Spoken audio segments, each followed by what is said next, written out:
Selected quotes from Volume 2, entitled Parents and Children by Charlotte M. Mason. In the olden days, the theory was, if you are good, you will be happy. And this is a principle which strikes the keynote of endeavor and holds good, not only through the childish stage of evolution, but for the whole of life, here and hereafter. I am still digesting this quote, honestly. It reminds me of a Jane Austen novel, Pride and Prejudice. Elizabeth says to her sister Jane, "Until I have your goodness, I can never have your happiness." What I have seen about this is that your attitude does affect the quality of your life. If you have a bad attitude, you can have a tremendous number of blessings and never enjoy them. We do not realize children, we underestimate them. In the divine words, we despise them with the best intentions in the world, because we confound the immaturity of their frames and their absolute ignorance as to the relation of things with spiritual impotence. Whereas the fact probably is that never is intellectual power so keen, the moral sense so strong, spiritual perception so piercing as in those days of childhood which we regard with a supercilious, if kindly smile. What holds a child back the most is our low expectations of them, our lack of faith in them, if you would. I have seen evidence of that in my life. Words are mighty both to delight and to inspire. That which is once said with perfect fitness can never be said again, and becomes ever thereafter a living power in the real world. It is he who shall say the thing we are all dumbly thinking, who shall be to us as a teacher sent from God. The word dumb doesn't mean stupid, it means mute. A person who speaks the truth about a situation we are mutely thinking is as God speaking the truth to us. It enlightens our minds and puts into words our as yet unembodied thoughts. Let them know of any distress which would naturally come before them, and let them ease their own pain by alleviating in some way the sufferings they sorrow for. Children were not given to us with infinite possibilities of love and pity, that we might choke the springs of pity and train them into hardness of heart. Encourage and support children when they show a desire to mitigate the suffering of those around them. Too often, we train them into hardness of heart, or in other words, we train them to ignore it. We rationalize to ourselves and say, one person can't fix all of the suffering in the world, but me as one person can help this one person in this moment. And if we all did that, there would be a lot less suffering in the world.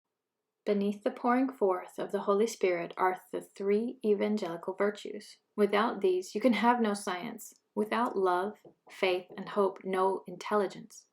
Under these are the four cardinal virtues: temperance, prudence, justice, fortitude. Under these are the great prophets and apostles.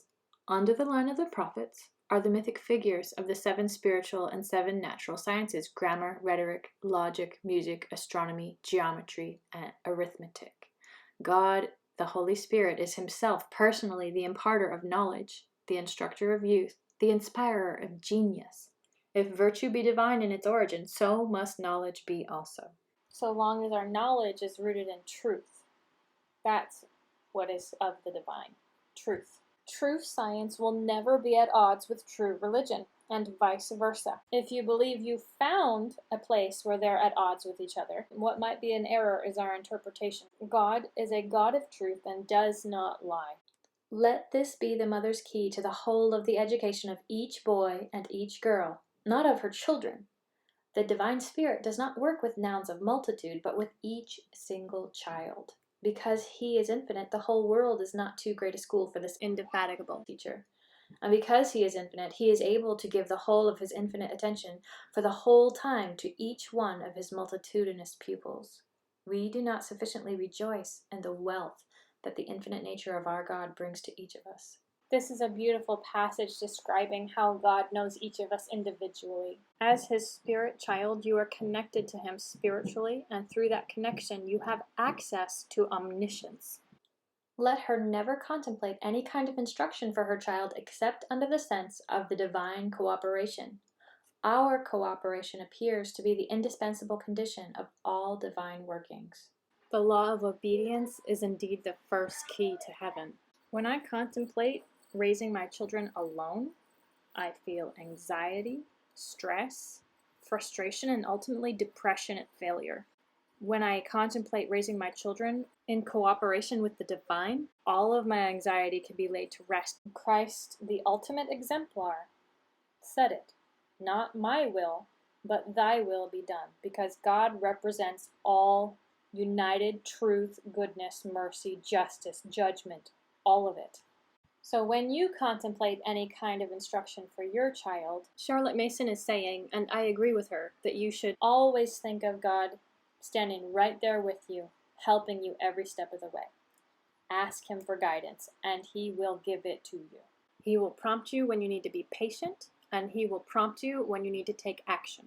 We just have to always have that mental picture of him standing right there to have our ear open to his counsel. That knowledge is what ultimately cured me of my parental anxiety and allowed me to parent my children with confidence. Because I can trust in his perfections wherever I find my own imperfection. But once the intimate relation, the relation of teacher and taught in all things of the mind and spirit, be fully recognized, our feet are set in a large room. There is space for free development in all directions. And this free and joyous development, whether of intellect or heart, is recognized as a Godward movement. Once you recognize that God is ready and waiting right there at your fingertips, all you have to do is reach out and take his hand, and the universe opens up for you. Trust him and follow the guidelines. Take care of yourself and be good to each other.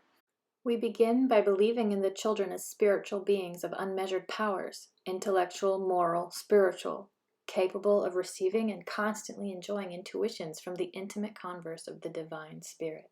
This comes up in my other videos as well, that they're God's children, and as such, they have access to his divine inspiration as well as you. When you realize that, you can relax more and stress less. What I know of a surety is that all children are born innocent. None of them are born socialized or civilized. All of them are born spiritual beings into physical bodies. They only shut down their spiritual gifts as they watch us shut down our own. They say, oh, that's how this world works, and they shut down those particular gifts. You reach for the divine connection within you, and they too will reach for the divine connection within themselves.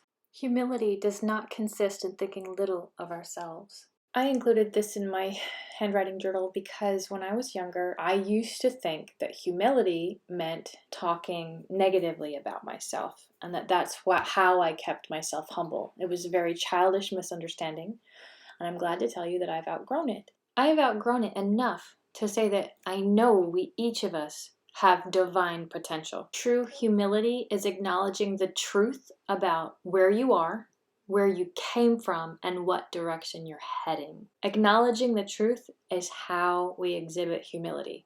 Acknowledge the truth and always do your best to be good to each other. That includes being good to yourself.